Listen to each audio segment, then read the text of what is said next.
Theron's chest exploded in 3 directions before his body understood what dying felt like. Blood spread across August concrete, while 6-year-old Marlo screamed behind him, her pink backpack still bouncing against her shoulders. Everything that happened next would rewrite the power structure of Jersey City, but in that moment, there was only the taste of copper and the distant sound of silenced gunfire echoing off brick walls. 48 days earlier, the same boy had been nothing, a shadow living between restaurant dumpsters and wine crates, invisible to everyone who mattered. The alley behind Rosso Elegante smelled like garlic, expensive cologne, and the Hudson River's industrial rot that clung to everything after dark.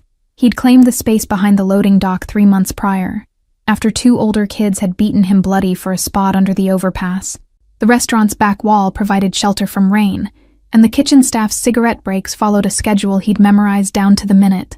Tuesdays and Fridays, the sous chef dumped barely touched plates into the bin around 11. Osso buco, risotto with actual saffron, bread still warm enough to steam. Theron ate like a stray dog, fast and alert, always watching the steel door for sudden movements that meant danger or opportunity. His clothes carried 3 months of sweat and summer grime, the kind that no public restroom sink could wash away. The sneakers on his feet had separated from their soles, held together with duct tape he'd stolen from a construction site. Nobody looked at him long enough to see a human being, just another piece of urban debris cluttering the landscape. But he saw everything. The black SUVs that arrived precisely at 9:30 each evening, their windows tinted dark enough to be illegal. The men in tailored suits who moved with the rigid awareness of people trained to kill. The way conversations stopped when certain cars pulled up. How even the kitchen staff went quiet until those particular vehicles drove away. And he saw her. Marlo, with the pink backpack, who burst through the restaurant's side door every night, like she owned the world. She'd run across the narrow alley, her shoes lighting up with each step, heading straight for the man who waited by the SUV's open door. The man everyone called Boss, in voices that mixed respect with primal fear. Theron had watched Draven end phone calls with single words that made grown men pale. He'd seen him slip a chef $500 for remembering his daughter's favorite dessert. Power and tenderness existed in the same body, switching between heartbeats. Marlo called him Daddy, in a voice that turned the most dangerous man in Jersey City into something soft and breakable. She'd climb into his arms despite the expensive suit, leaving sticky handprints on Italian wool that probably cost more than most people's monthly rent. Theron never meant to memorize their routine, but survival meant noticing patterns. 9:30 arrival. 12 minutes inside while Marlo ate tiramisu and told her father about school. 9:42 departure, Draven carrying his daughter to the vehicle, while bodyguards formed a moving perimeter around them both. He'd found the photograph 4 years ago in a bus station trash can, back when he still believed someone might be looking for him. The woman's face had stopped his heart, not because he remembered her, but because something in his chest recognized her anyway. The back of the photo said, "My everything," in handwriting that felt like a language he'd forgotten how to read. He kept it folded in his pocket, the creases so deep the image had started to separate along the lines.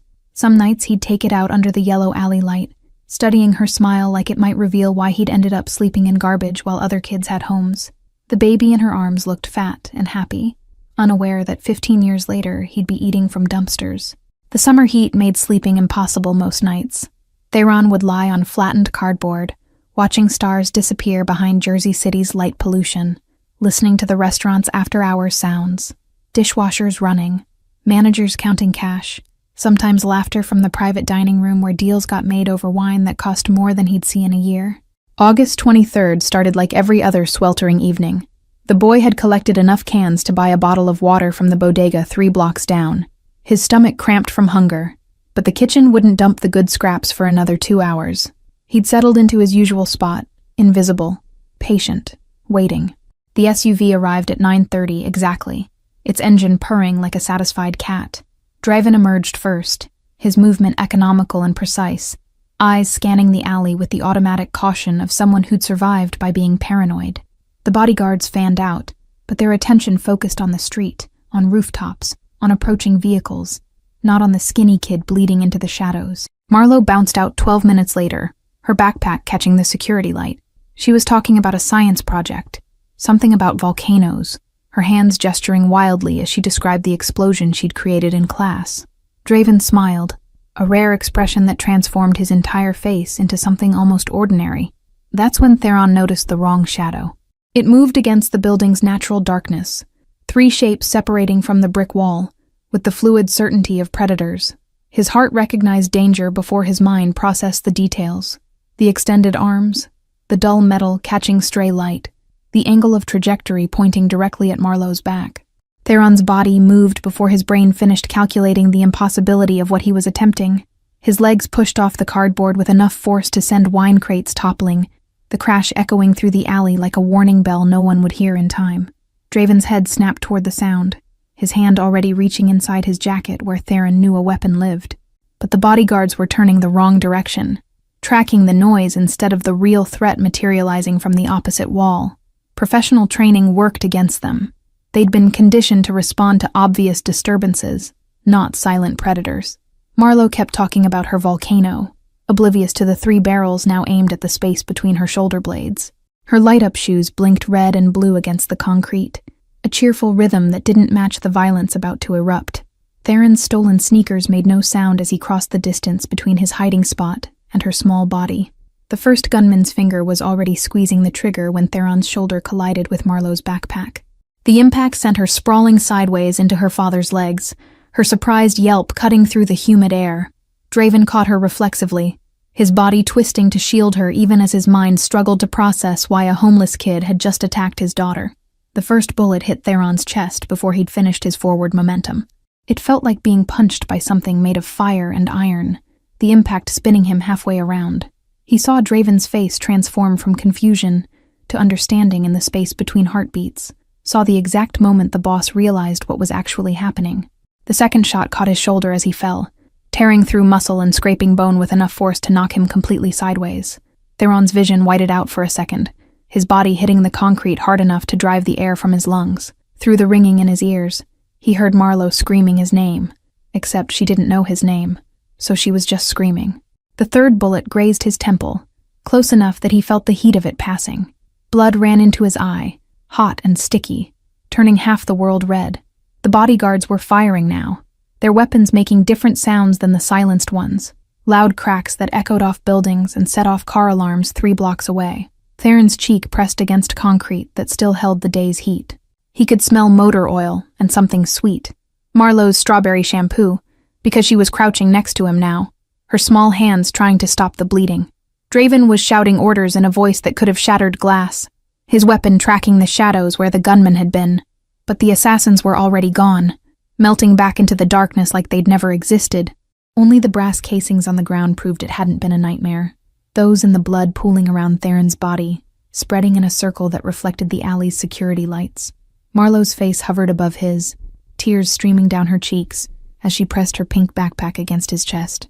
The pressure sent fresh agony through his body, but he couldn't make his voice work to tell her to stop. She was saying something, the same words over and over, but they weren't reaching his brain correctly. Draven dropped to his knees beside them, his expensive suit soaking up blood without hesitation. His hands moved with surprising gentleness, checking for exit wounds and arterial bleeding with the efficiency of someone who'd done this before. When he pressed against the shoulder wound, Theron's back arched, a sound escaping his throat that didn't seem human.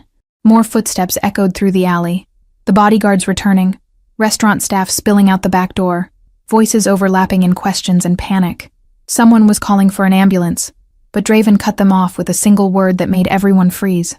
"My car. Now." He goes to Mercy Grace, Dr. Chen's unit. No questions, no records, no police. They lifted Theron between them, their hands impersonal and clinical despite the urgency. The world tilted and spun, concrete giving way to leather seats that smelled like Marlowe's strawberry shampoo and her father's cologne. The girl climbed in beside him, still pressing her backpack against his chest, her voice finally reaching him clearly. "Please don't die. Please don't die. Please don't die." Draven slid in on his other side, barking orders to the driver while simultaneously calling ahead to the hospital. But his free hand rested on Theron's forehead, checking for fever and shock with a gentleness that didn't match the violence in his voice when he promised someone on the phone that he'd personally kill them if his daughter's savior didn't survive. The SUV's tires screamed against asphalt, running red lights through downtown Jersey City. Through the tinted windows, Theron watched streetlights blur into continuous lines of gold. His pocket felt heavy where the photograph rested, that folded piece of paper that was the only proof he'd ever been someone's everything. Pain was eating him from the inside out. But somewhere under the agony, a strange thought surfaced. This was the first time in 4 years that someone had touched him like he mattered. Marlowe's small hands, Draven's firm pressure against his wounds, the bodyguard's careful grip, all of it proving he was real, visible, worth saving. The hospital appeared through the windshield like a fortress of white light. Draven was already out before the vehicle stopped, carrying Theron in his arms like he weighed nothing. Marlowe ran alongside them, still clutching her blood-soaked backpack, refusing to let go even when a nurse tried to pull her away. The automatic doors swallowed them all, and Theron's consciousness started to fragment into pieces that didn't quite fit together anymore. Doctor. Chen met them at a private entrance where security cameras had been conveniently angled away. She took one look at the wounds and snapped orders that sent nurses scattering like leaves in a storm. Theron felt hands cutting away his clothes, exposing skin that hadn't been properly clean in months. Shame tried to surface through the pain, but his body didn't have the energy for embarrassment. The examining room smelled like antiseptic and the peculiar metallic scent of emergency medicine. Bright lights turned the blood on his skin into something that looked fake, too red to be real. A nurse found the photograph when she removed his ruined jeans, the paper so soaked with blood that the woman's smile had turned crimson. Draven snatched it, before anyone else could look too closely, his face going completely still as he studied what remained visible. His lips moved, forming words Theron couldn't hear over the sound of medical equipment being wheeled into position. Then, the boss's eyes lifted, searching Theron's face with an intensity that felt like being dissected. Marlowe was crying in the corner where a nurse had finally convinced her to wait, her pink backpack abandoned on a chair. Blood covered her school uniform, her hands, even her light-up shoes. She looked like a child who'd walked through a war zone, which wasn't far from the truth. Draven glanced at her, something breaking in his expression before he locked it down again. Dr. Chen's fingers pressed against Theron's neck, checking his pulse while simultaneously examining the head wound. The temple shot was lucky. Another inch and we'd be having a very different conversation. The chest wound missed his heart by centimeters. The shoulder's going to need surgery to repair the bone damage. Her voice was clinical, but her hands shook slightly as she worked. They wheeled Theron toward an operating room, the ceiling tiles passing overhead in a rhythm that felt almost hypnotic. Draven walked beside the gurney, still holding the blood-soaked photograph. He was talking to someone on his phone, his voice dropping into ranges that suggested whoever was listening should be very afraid. Names were mentioned, addresses recited, promises made that sounded like death sentences delivered in Italian. The anesthesiologist appeared above Theron's face, explaining something about counting backward from 10. But Theron's eyes stayed locked on Draven, watching the man who controlled Jersey City's underworld stare at a photograph like it held answers to questions he'd stopped asking years ago. The resemblance was there if you knew to look for it. The same sharp cheekbones, the identical way their eyes narrowed when processing information. Numbers were being spoken somewhere, but Theron couldn't remember what they meant. His tongue felt thick, his thoughts scattering like marbles dropped on tile. The last thing he saw before darkness swallowed him was Draven turning the photograph over, reading the handwriting on the back, and his face going absolutely white. When consciousness returned, it came in fragments that refused to form a complete picture. Beeping machines, hushed voices arguing in the hallway, pain that had teeth and claws, despite whatever drugs were being pumped into his veins. Theron's eyelids felt like they'd been glued shut, but eventually he forced them open to find a private room that belonged in a luxury hotel, not a hospital. Draven sat in a leather chair beside the bed, his suit jacket gone and his shirt sleeves rolled up. He looked like he hadn't slept in days, stubble darkening his jaw and shadows bruising the skin under his eyes. On the table beside him sat the photograph, now preserved in a plastic evidence bag, and a manila folder thick with documents. The boss noticed immediately when Theron's breathing pattern changed. He leaned forward, his elbows on his knees, studying Theron's face with an expression that mixed wonder and grief in equal measures. The DNA results came back this morning. 48 hours, they told me, was impossible, but money makes impossible things happen fast. His voice cracked on the last word. Theron tried to speak, but his throat was too dry. A straw appeared at his lips before he could figure out how to ask, Draven holding the cup with surprising steadiness. The water tasted like chemicals and relief, coating his throat enough to make words possible. Marlowe? The name came out as barely a whisper. Safe, downstairs in the cafeteria eating pancakes and telling everyone who'll listen about how her hero saved her life. Draven's smile was brittle, like glass about to shatter. She's been camped outside your room for 3 days. I finally bribed her with chocolate chip pancakes to give us privacy for this conversation. The folder opened, spilling pages across the hospital blanket. Theron saw his own face in a photograph he'd never known existed. A baby picture, maybe 6 months old, grinning toothlessly at whoever held the camera. More photos showed the woman from his pocket, younger and laughing, her hand resting on a rounded belly. And then pictures of Draven, years ago, his arm around the woman's shoulders, with an expression of unguarded happiness that seemed impossible on his current face. Her name was Celeste, Draven said, his voice rough with emotions he wasn't bothering to hide. She was the only person who ever made me want to be something other than what I am. We had 6 months together before my uncle decided that love was a weakness that would destroy the family. The documents told the rest of the story in cold, clinical language. A car accident on the Jersey City Bridge that wasn't an accident at all. A pregnant woman who supposedly died on impact. Her body never recovered from the Hudson River. A 2-year-old child who vanished into the foster system under a falsified identity, hidden so thoroughly that even Draven's extensive resources couldn't locate him. Lorenzo thought he was saving me from domesticity, from going soft. He arranged everything. The accident, the cover-up, making sure you disappeared where I'd never find you. Draven's hands clenched into fists. He raised me to be what I am now. And all this time, you were 5 miles away, sleeping in alleys, eating from dumpsters, while I lived in a penthouse that should have been yours. Theron's brain struggled to process information that rewrote 15 years of understanding. The hunger, the cold, the endless nights of wondering why no one wanted him. All of it orchestrated by someone who thought love made men weak. The photograph in his pocket had been right all along. He had been someone's everything, before violence and ambition stole that away. Lorenzo tried again 3 nights ago. Same method. Hired guns, silenced weapons. Eliminate the weakness. Draven's voice dropped to something deadly quiet. Except this time his target was Marlowe, because apparently one child wasn't enough to erase. He wanted to free me from attachment, make me the perfect ruthless leader he'd always envisioned. The machine beside Theron's bed started beeping faster, tracking his accelerating heart rate. Draven's hand landed on his wrist, gentle despite the violence vibrating under his skin. He's been handled, permanently. I made sure his last moments included full understanding of exactly what he'd destroyed and why that was going to cost him everything. Silence stretched between them like broken glass, sharp and impossible to navigate safely. Theron stared at the photographs scattered across his hospital blanket, each image rewriting a history he'd constructed from scraps and desperate hope. The woman's smile looked different now that he knew she'd died trying to protect him. Her love turned into a weapon someone else had used for murder. Draven stood and walked to the window, his back rigid with control that was clearly costing him. Outside, Jersey City sprawled in afternoon sunlight, oblivious to the fact that its most powerful man was standing in a hospital room confronting the son he'd never known existed. Traffic moved in predictable patterns far below, normal life continuing while their world rebuilt itself from ashes. I searched for 2 years after she disappeared, Draven said, his reflection ghosting in the window glass. Hired every investigator, called in every favor, threatened everyone who might know something. Lorenzo looked me in the eyes daily and helped search, all while knowing exactly where Celeste's body was buried. The betrayal in Draven's voice carried 15 years of accumulated weight that threatened to crush them both. Theron shifted against the pillows, pain flaring through his shoulder despite the medication.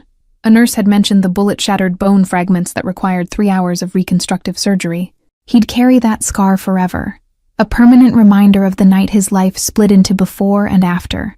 The thought settled in his chest alongside the physical pain, both wounds that would heal, but never truly disappear. The foster records were falsified so thoroughly that even criminal databases didn't flag the inconsistencies. Draven continued, turning back to face him. They gave you a different last name, altered your birthday by 6 months, and placed you with a family in Newark. How did you end up back in Jersey City? His eyes searched Theron's face for answers to questions he hadn't yet asked. The resemblance was undeniable now that they occupied the same space, identical bone structure, the same way their mouths tightened when processing difficult information. Theron's throat worked around words that felt too big to speak. The foster father liked his liquor more than feeding kids. I ran when I was 11. figured the streets couldn't be worse than his fists. The memory tasted like fear and winter cold, nights when he genuinely believed he might freeze to death under highway overpasses. He'd learned to move through the city like smoke, invisible and untouchable, because visibility meant danger from adults who saw homeless kids as targets. Survival had required becoming a ghost in plain sight, present but unnoticed until the moment he'd thrown himself between bullets and Marlowe. "You were 4 miles from my house for 4 years," Draven said flatly, sitting down again with the heaviness of someone whose legs wouldn't hold him anymore, sleeping in alleys while I ate 5-course dinners, digging through trash while closets in my penthouse held clothes I never wore, his hands clenched into fists on his thighs, knuckles going white with pressure. Theron watched emotions cycle through the man's face: grief, rage, guilt, and something that looked like desperate hope fighting against years of practiced control. Outside the hospital window, a helicopter passed overhead, its searchlight cutting through the darkness as it tracked something below. Theron wondered if it was police or news media, whether someone else's crisis was unfolding, while his entire existence got rewritten in a private room with leather chairs and hushed conversations. The manila folder still lay open across the bed, documents spilling their secrets in clinical language that couldn't capture the actual weight of what had been stolen. Birth certificates with falsified names, court orders signed by judges who'd been paid to look the other way, even a death certificate for Celeste that listed her remains as unrecoverable due to water damage. The paperwork of erasure, all bearing Lorenzo's fingerprints despite his name appearing nowhere official. "He used to bring me coffee," Draven said suddenly, his voice hollow with betrayal's specific flavor. "Every morning for 13 years after she died, Lorenzo would show up at my office with espresso and ask how I was holding up. Like he gave a damn about my grief when he was the architect of it." The ritual of false comfort made Theron's stomach turn. He thought about all the people who'd walked past him in alleys, the ones who'd looked through him like he was transparent. At least they'd been honest in their indifference. They hadn't murdered his mother, and then pretended to care about his suffering. A different nurse entered, checking monitors and adjusting IV drips with practiced efficiency. She smiled at Theron like he was just another patient, unaware she was tending to the lost heir of Jersey City's criminal empire. When she left, the silence felt louder than before, weighted with all the years that could have been different. The machines beeped their steady rhythm, marking time that couldn't be recovered or rewritten no matter how much money Draven threw at the problem. Theron studied the photographs again, searching the baby's face for recognition that wouldn't come. "Marlowe needs to know," Draven said suddenly, his voice shifting into something that sounded almost vulnerable. "She's been calling you her hero, but she deserves to understand you're actually her brother, that the boy who took bullets for her shares her blood, her history, half her DNA." The word brother landed like a physical thing, solid and real and terrifying. Theron had fantasized about family since he was old enough to understand what the concept meant, but his imaginings had never included a 6-year-old sister or a father who controlled the city through fear. "The doctors say you'll need 6 weeks minimum before the shoulder heals enough for physical therapy," Draven continued, pulling a phone from his pocket. "Then another 3 months before full strength returns. You'll stay at the penthouse during recovery. I've already had a room prepared next to Marlowe's." Theron's laugh came out bitter and sharp. "You think I'm just going to move into your house? Play happy family like the last 15 years didn't happen? Like I didn't spend last Tuesday eating moldy bread from a dumpster?" Draven's jaw tightened, but his eyes held something that looked like understanding beneath the hurt. He set his phone down on the side table with deliberate care, the kind of controlled movement that suggested violence was being actively suppressed. The air between them felt charged with 15 years of missed birthdays and unanswered questions. "I think you don't have anywhere else to go," he said quietly, the brutal honesty cutting deeper than any accusation could have. "I think those bullet wounds make you vulnerable to every enemy I've accumulated over the years." The truth of it settled like lead in Theron's stomach. 3 people had tried to kill Marlowe, which meant they'd targeted Draven's weakness. Now that the boy from the alley had a name and a connection, he'd become a target too. Lorenzo wasn't working alone, Draven continued, his voice dropping into registers that suggested death sentences being calculated. He had contacts in the foster system, bribes paid to judges, entire networks built around keeping you hidden. Those people know you exist now, and they know what you mean to me. Theron's fingers found the edge of the hospital blanket, gripping it hard enough that his knuckles ached.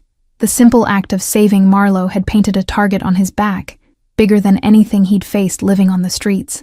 Celeste died on the bridge because Lorenzo hired professionals who knew how to make murders look like accidents, Draven said, standing again to pace the small room.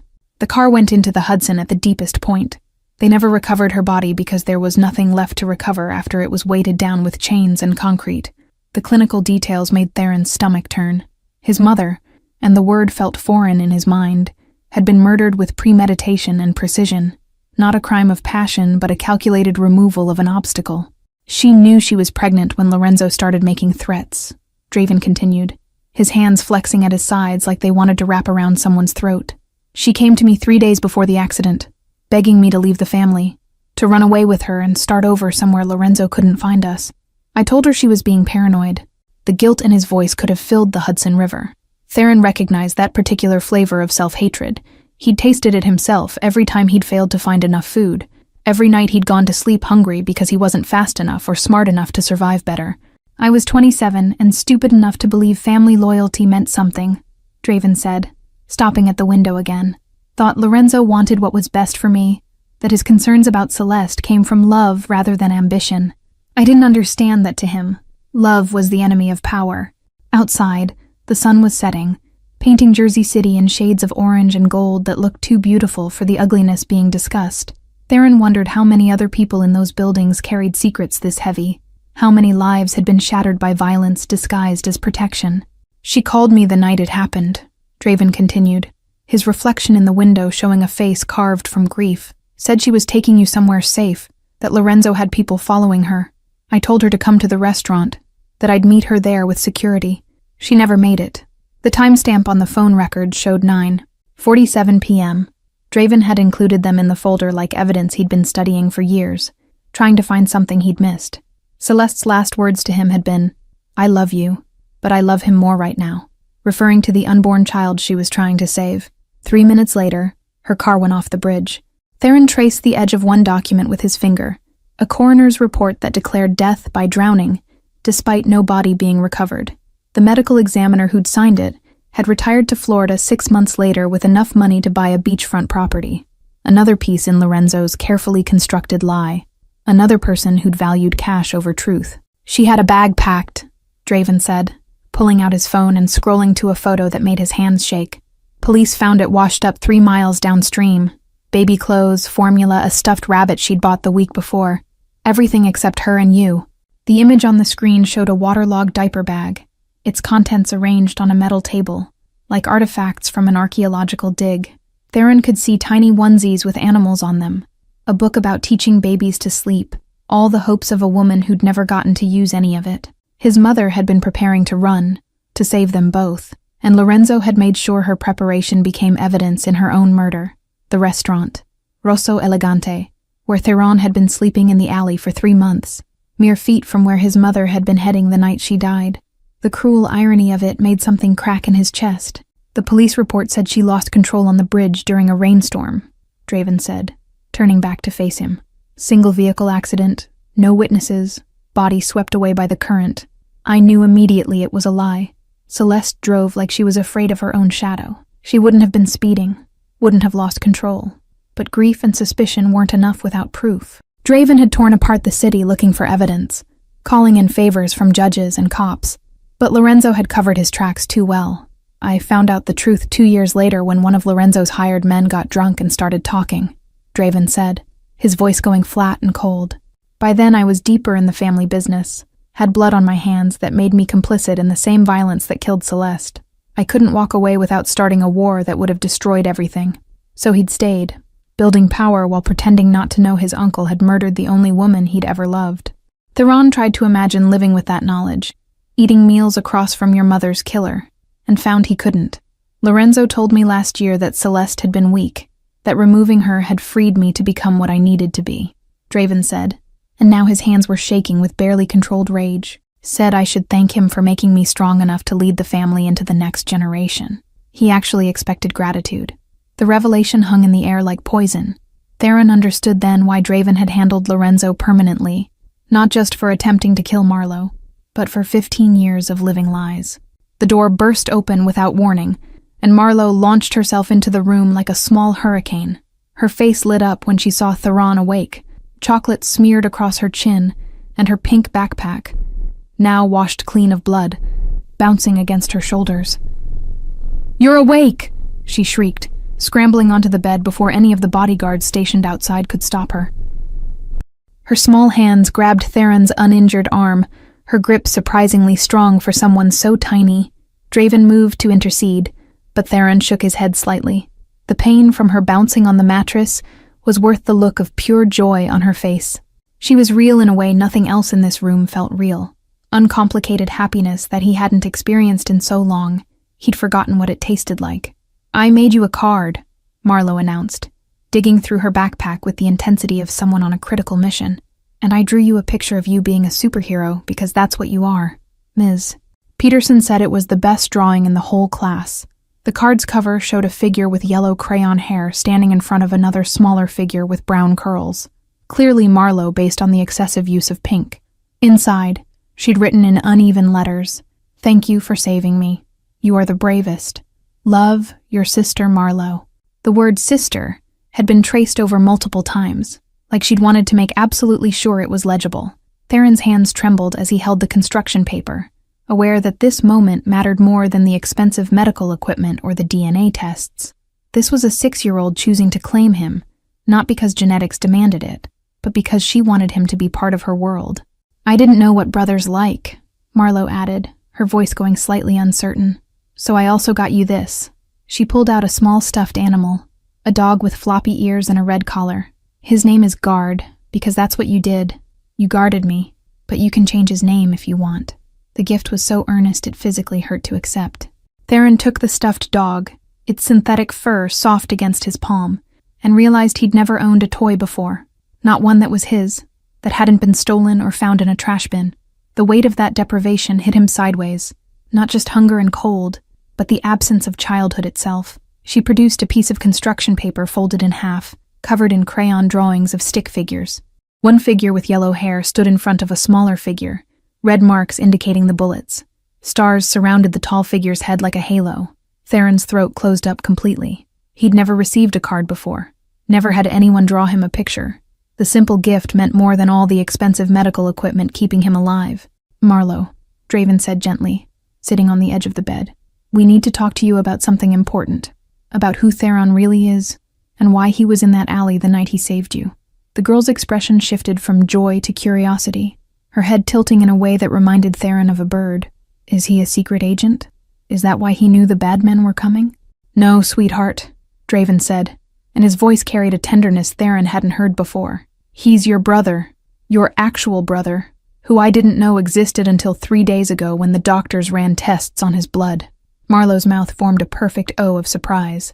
She looked between Draven and Theron, her young mind visibly working through the implications. "Like a real brother? Not a pretend one? Like a real brother," Draven confirmed, pulling out the photograph that had started everything. "This woman was his mother and she was someone I loved very much. She died before Theron was born, and bad people made sure he and I could never find each other." The girl studied the photograph with an intensity that seemed too mature for 6 years old. When she looked back at Theron, her eyes were wet. "So you've been alone this whole time? Without a family?" The simple question devastated him more than any of the violence he'd survived. Theron nodded, not trusting his voice to work properly. Marlowe threw her arms around his neck with enough force to make his shoulders scream in protest. "Well, you're not alone anymore," she declared fiercely into his ear. "You're my brother, and you live with us now, and anyone who's mean to you has to deal with me and Daddy." Over her head, Theron met Draven's eyes. The man's expression held a mixture of hope and fear, waiting to see if Theron would reject this offering of family, or accept it, despite everything that had been stolen. "I don't know how to be part of a family," Theron admitted, his voice rough. "I don't know how to live in a house, or eat at a table, or any of the normal things people do." Marlowe pulled back, her small hands framing his face. "That's okay. I didn't know how to ride a bike, but Daddy taught me. We'll teach you family stuff, and it'll be easy because you're already good at the hard parts." "What hard parts?" Theron asked despite himself. "Loving people enough to take bullets for them," she said simply, like it was the most obvious thing in the world. "The rest is just learning where the bathroom is and what time dinner happens." Draven's laugh sounded like it had been startled out of him, breaking the tension that had filled the room since Theron woke up. Even Theron felt his mouth twitch toward something that might have been a smile under different circumstances. A knock interrupted the moment. Dr. Chen entering with a tablet, and the expression that suggested both good and concerning news. The bone fragments are healing ahead of schedule, but we found something else in the blood work that I need to discuss. Her eyes flicked to Marlowe, then back to Draven with a question. He nodded once, and the doctor continued. Theron's showing signs of severe malnutrition, vitamin deficiencies, and early stages of several conditions consistent with long-term homelessness. None of it life-threatening now that we're treating it, but recovery will take months, not weeks. The clinical assessment laid bare exactly how close to death Theron had been living even before the bullets. Draven's expression went carefully blank, and the way Theron was learning meant he was feeling too much to show any of it. "We'll handle it," Draven said flatly, standing and pulling his phone out again. "Whatever he needs, specialists, treatments, physical therapy. Money isn't an object. Fix everything that can be fixed." Dr. Chen nodded and left, taking her tablet of uncomfortable truths with her. Marlowe had gone quiet, her small face troubled, as she processed the idea that her newly discovered brother had been slowly dying from neglect for years. "I'm okay now," Theron told her, surprised to find he meant it. The pain was real, and the recovery would be brutal, but for the first time in 15 years, he wasn't facing it alone. 3 weeks crawled by in that hospital room before Dr. Chen finally cleared Theron for discharge. The walls had become familiar in a way that made him uncomfortable. Too clean, too safe, too different from everything he'd known. Marlowe visited every day after school, bringing homework she didn't need help with but insisted on doing at his bedside anyway. She'd taken to calling him "there" because his full name felt too formal for a brother. The nickname stuck despite Theron's protests, and now even the nurses used it when they came to check his vitals. Draven appeared at odd hours, sometimes at 3 in the morning when the city was quietest, and his empire required less immediate attention. He'd sit in that leather chair and talk about things that didn't matter: weather, traffic, the new chef at Rosso Elegante who couldn't make risotto worth a damn. They were learning each other through small observations rather than grand revelations. Theron noticed how Draven's left hand always stayed near his weapon, even in this secure room. Draven noticed how Theron counted the exits every time someone new entered, mapping escape routes his body had memorized before his mind caught up. The physical therapy started on day 12, a torturous process that involved moving his shoulder through ranges of motion that felt like being shot all over again. The therapist was a woman named Rosa who'd worked with gunshot victims before and didn't coddle him when he wanted to quit. "Your father's paying me to fix you, not to let you feel sorry for yourself," she'd said bluntly during their second session. The word father had made Theron flinch harder than the exercises. But she was right, and he hated that she was right. The weakness in his shoulder represented vulnerability he couldn't afford now that he wore a target. So he pushed through the pain until sweat soaked his hospital gown and his vision whited out at the edges. Draven watched those sessions from the doorway sometimes, his expression unreadable. Once, Theron caught something that looked like pride flickering across the man's face when he completed a particularly brutal set of movements without crying out.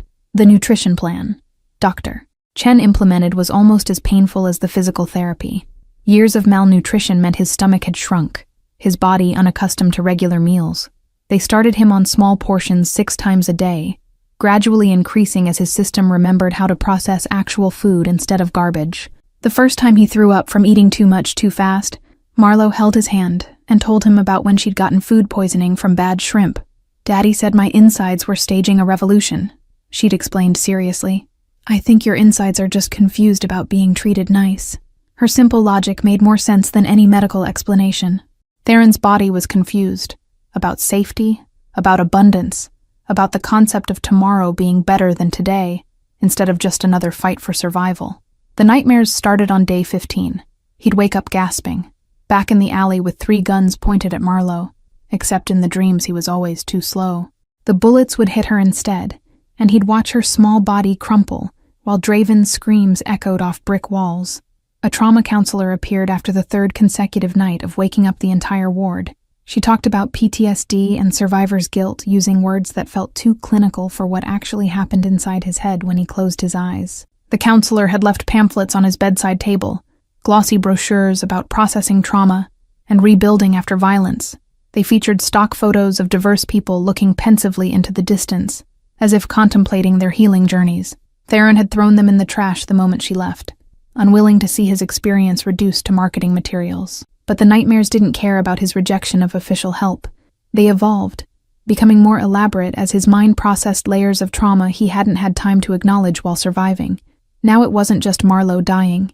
It was Celeste drowning in the Hudson while he watched from the bridge, unable to move or scream or do anything except witness her disappearance. Some nights he'd wake up convinced he was back in the alley, the hospital room transforming into brick walls, and the smell of garbage overwhelming the antiseptic cleanliness. Those were the worst episodes because reality felt negotiable, like he couldn't trust which world was actually real, the one where he had a father and sister, or the one where he was still invisible and alone. Dr. Chen had mentioned medication for the nightmares, pills that could suppress REM sleep and reduce the vivid imagery. Theron had refused, unwilling to numb himself when alertness had kept him alive for so long. The exhaustion was brutal, but it felt more honest than chemically induced peace. "You saved her," the counselor kept repeating, like Theron needed convincing. "Your actions meant she's alive and safe. The dreams are your mind processing what could have happened, not what did happen." But knowing the difference didn't make the nightmares stop. It just meant he understood why he couldn't sleep, which somehow made it worse. Draven started sleeping in the chair on night 17, after Theron woke up shouting Marlowe's name loud enough to bring security running. He didn't ask permission or explain himself, just showed up with a blanket and positioned himself between Theron and the door. "You think I can't protect myself?" Theron had asked, angry at the implication of weakness. "I think you've been protecting yourself alone for 15 years and you're exhausted," Draven replied quietly. "Let someone else stand watch for once. That's what family does." The word family still felt foreign, like clothing that didn't quite fit right. But Theron stopped arguing, and the nightmares became slightly less frequent with another person breathing in the darkness. On day 20, they brought him real clothes. Not the expensive designer items Theron had expected, but jeans and a simple black t-shirt that felt soft against skin used to rougher textures.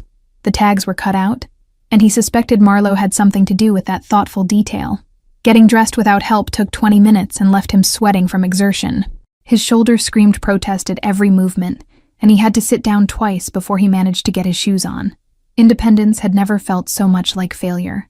Draven found him sitting on the edge of the hospital bed, fully dressed, but unable to stand without assistance. Neither of them spoke about it. The boss simply offered his arm, and Theron took it, and they walked out of that room together in silence that somehow said everything. The elevator ride down felt longer than 3 weeks of recovery. Theron watched the numbers descend, aware that he was leaving the last safe space he'd known. The hospital had been liminal, not his past life, but not quite his future either. Walking out those doors meant accepting what came next. The SUV waited at the private exit, same vehicle that had rushed him to the hospital with his blood soaking the leather seats. Someone had cleaned it thoroughly, but Theron swore he could still smell copper underneath the scent of expensive detergent and air freshener. Marlowe sat in the back already, her pink backpack on the seat beside her, and a laptop balanced on her knees. She looked up when they entered, her face splitting into a grin that made her look even younger than 6. "I made you a welcome home video," she announced, turning the screen so Theron could see crude animation of stick figures walking into a house. "It has instructions for everything important, like where the bathroom is, and when we eat breakfast, and which bedroom is yours." The simple gesture hit harder than it should have. Theron slid into the seat beside her, his shoulder protesting the movement, and watched her badly animated tour of a place he'd never seen. Her narration included critical details like, "This is where Daddy keeps the ice cream," and "This room is boring. It's just his office."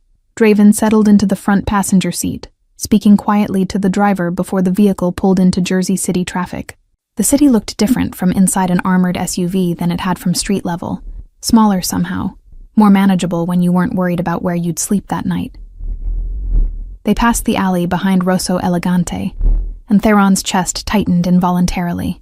His cardboard shelter was gone, the space cleaned and empty like he'd never existed there.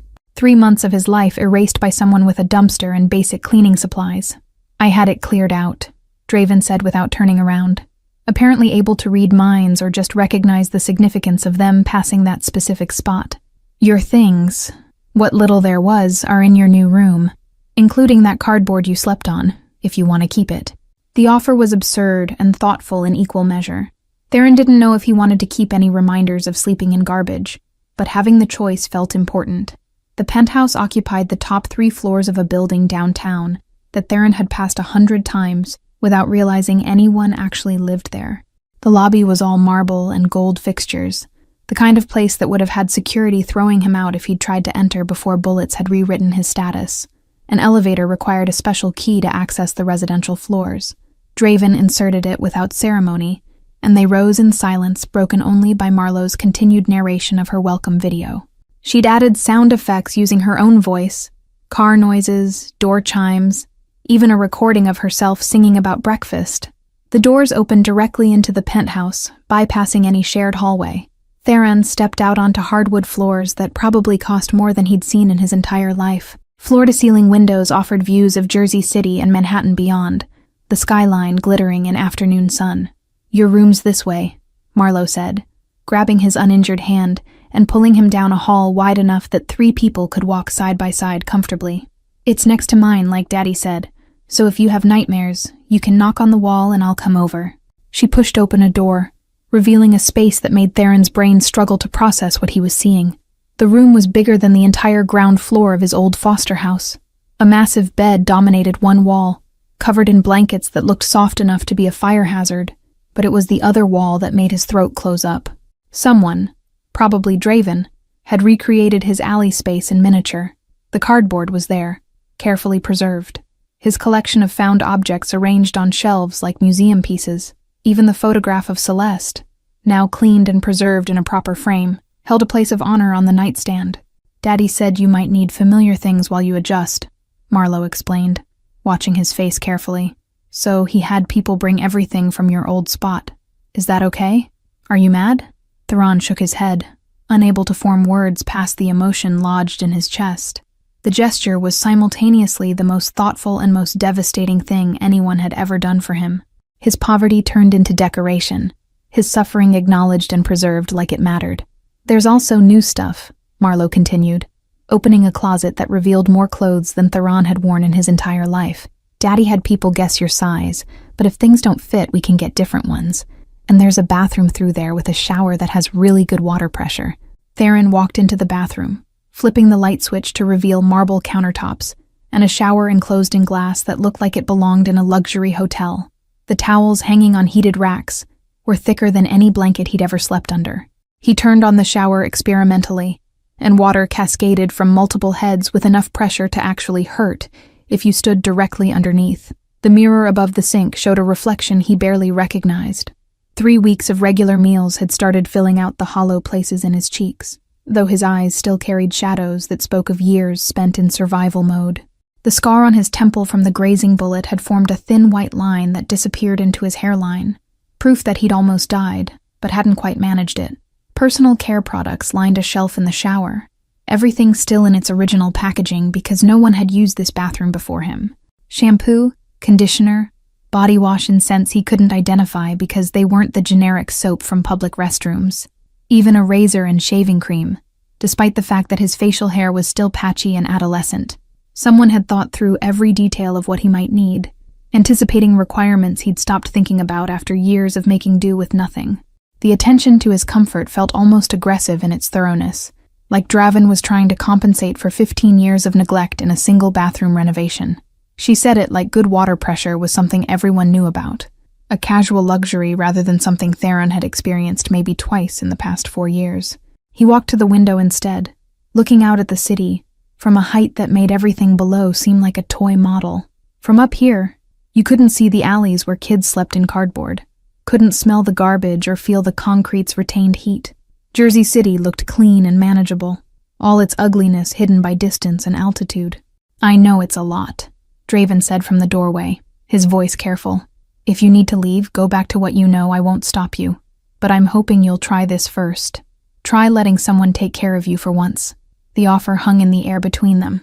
Theron could walk away right now, and based on Draven's expression, the man would probably give him money and resources to do it safely. No obligations, no strings, just a chance to return to the devil he knew. But Marlowe was holding his hand, her grip tight and warm and real, and through the doorway, he could see her room across the hall, pink walls visible through an open door, stuffed animals arranged on her bed with careful precision. a sister he'd never imagined having, offering family he'd never thought to want.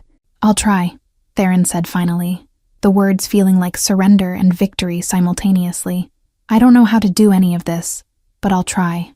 Marlowe squeezed his hand 3 times in rapid succession, some kind of code he didn't understand yet.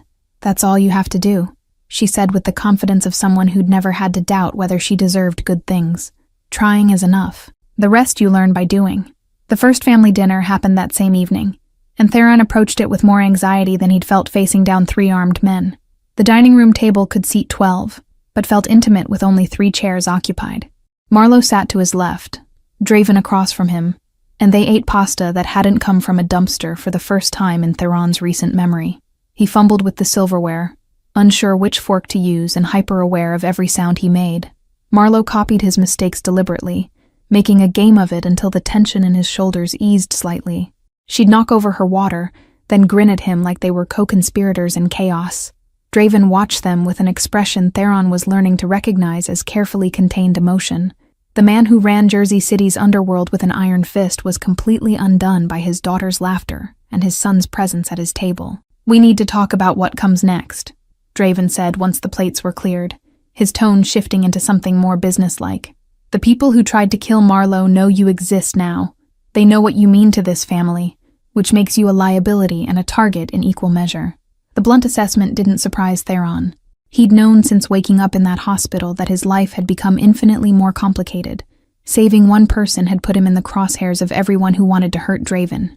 "I want you trained," Draven continued, pulling out a tablet and scrolling through what looked like dossiers. "Self-defense, weapons handling, tactical awareness. You can't live your life looking over your shoulder, but you need to know how to protect yourself when looking isn't enough." The idea of becoming the kind of person who carried weapons and knew how to use them felt surreal. But Theron had learned young that survival sometimes meant becoming what circumstances demanded. He nodded his acceptance. "The training won't be easy," Draven warned, his expression shifting into something harder. "The people I'm bringing in don't coddle, and they won't go soft because you're recovering from bullet wounds. If you're going to carry the family name, you need to be able to defend it and yourself with equal skill." The underlying message was clear. Being Draven's son came with expectations that extended beyond blood relation. Theron would need to prove himself worthy of the protection and resources being offered, earn his place through competence rather than just genetic connection. It was fairer than he'd expected, more honest than simple acceptance would have been. "I also want you to learn the business," Draven continued, gesturing to documents spread across the table. "The legitimate operations and the other kind. You're my heir whether you want to be or not. And that means understanding how this empire actually functions. Knowledge is survival in this world." Marlowe had stopped paying attention to the serious conversation, instead building a tower out of her peas and carrots while humming under her breath. Her obliviousness to the weight of what was being discussed reminded Theron that she lived in a different reality, one where danger was abstract, and fathers were just fathers, not criminal masterminds navigating treacherous political waters daily. "There's also the matter of your education," Draven said, his finger swiping to a different screen. "You're 15, which means legally you should be in school. We can arrange private tutors if you prefer, or there's a private academy that handles students with complicated situations. Your choice." Choice. That word kept appearing in conversations, like Draven was trying to compensate for 15 years of having no choices by offering them constantly now. Theron appreciated it and resented it in equal measure. "Private tutors," he said after considering. "At least at first. I'm not ready for other kids and their questions." Marlowe perked up at that. "I can help with math. I'm really good at math. Ms. Peterson says I'm advanced for my age and might skip a grade next year." The offer was sweet and completely unhelpful since she was 6, but Theron found himself smiling anyway. "I'll definitely need your help with math," he told her seriously, and her face lit up like he'd promised her the world. The weeks that followed developed a rhythm that felt increasingly less foreign. Mornings meant physical therapy with Rosa, who remained mercilessly efficient in rebuilding his shoulder's strength and range of motion. Afternoons brought tutors who evaluated his knowledge and built curriculum around the gaps 4 years of homelessness had created. Evenings belonged to Marlowe, who appointed herself his guide to normal family life. She taught him about movie nights and board games, about how to load a dishwasher and why you shouldn't put metal in the microwave. Lessons in domesticity from a 6-year-old who found his ignorance charming rather than shameful. Nights were harder, The nightmares persisted, though their frequency decreased. Theron would wake to find Marlowe curled up in the chair beside his bed, having somehow snuck past security to keep him company. Draven never said anything about it, just made sure she got to school on time regardless of where she'd slept.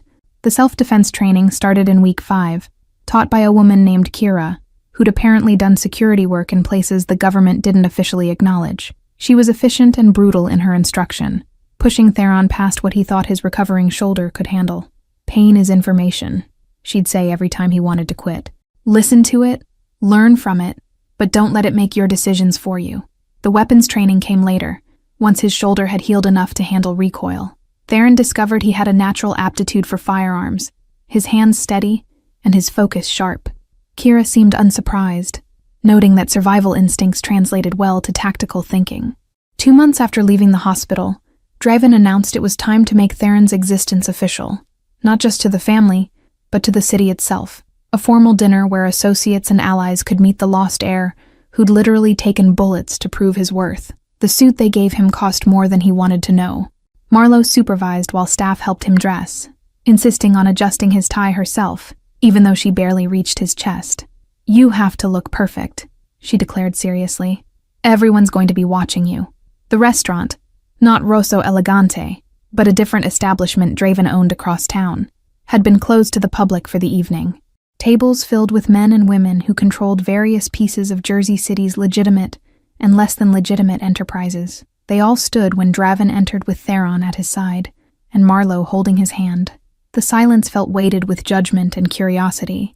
These people had known Draven for years, watched him build power without attachments, without weaknesses. Now he was presenting them with 2 weaknesses, a daughter they already knew about, and a son who'd appeared from nowhere.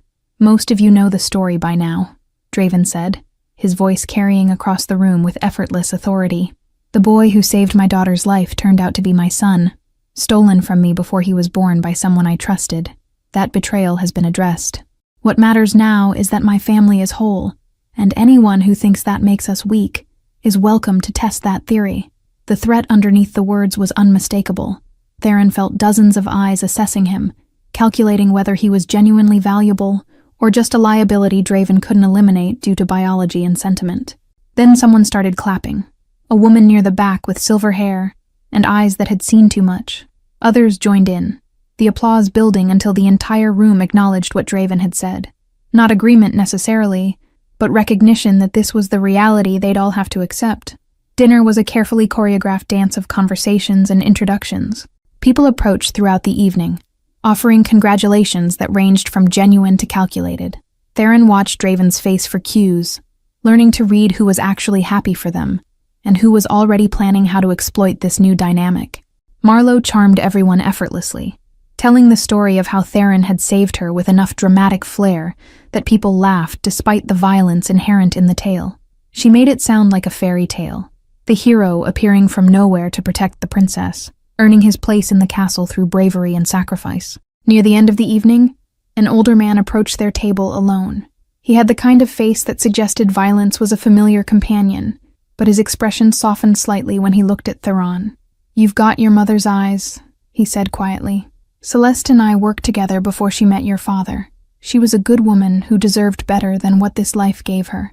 The acknowledgement of who she'd been, not just Draven's lost love, but a person in her own right, meant more than all the congratulations about joining the family. Theron nodded, unable to form words past the lump in his throat.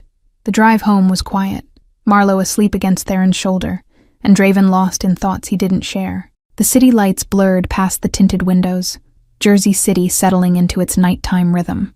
From inside the armored SUV, it looked almost peaceful. Back at the penthouse, Draven helped carry Marlowe to her room while Theron headed to his own space. The cardboard from his alley life sat in the corner, a reminder of where he'd come from. But the bed was soft. The windows showed a view he was learning to trust, and down the hall slept 2 people who'd somehow become family. 3 months ago, Theron had been invisible, sleeping in garbage behind a restaurant and eating from dumpsters. Tonight, he'd sat at a table where the city's power brokers acknowledged his existence and his place in the empire Draven had built. The transformation felt impossible even while he was living through it. He pulled out his phone, another new possession he was still learning to use, and looked at the photo Marlowe had insisted they take before the dinner. The three of them dressed up, Marlo grinning between two people who shared her DNA and her determination to survive whatever came next. "My everything," Celeste had written on the back of that old photograph. Saran understood now she'd been trying to tell him he was loved, that he mattered, that someday he'd find his way back to the family she'd died trying to protect. It had taken 15 years and 3 bullets, but he'd finally found what she'd wanted him to have: a place to belong, people to protect, and the knowledge that he was visible to someone who would never look away. Thank you all for following this story. If you enjoyed it, write in the comments where you're watching from. I love knowing this story reached you. Don't forget to like, subscribe, and share this video. Your support means everything, and helps me keep bringing you stories like Theron's journey from the streets to finding his family. See you in the next one.